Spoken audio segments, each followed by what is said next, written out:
How to temporarily deactivate WhatsApp without deleting the account? Well, you can't truly deactivate WhatsApp without deleting the account. But what you can do is you can effectively pause it by stopping notifications, turning off mobile data for the app, or for stopping it in your phone settings.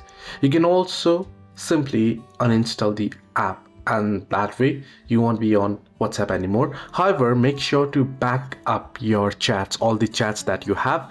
Head into settings, and once you head into settings, head into storage and data, and here you'll be able to see upload quality media upload. Sorry, not stories and data. You want to head into the option here to chats, and you'll be able to back up the chats. Right now, this is my secondary device, this is not my primary device, so I'm not getting the option to back up my chat. But on your primary device, if it is your primary account, you'll be able to see the option to back up.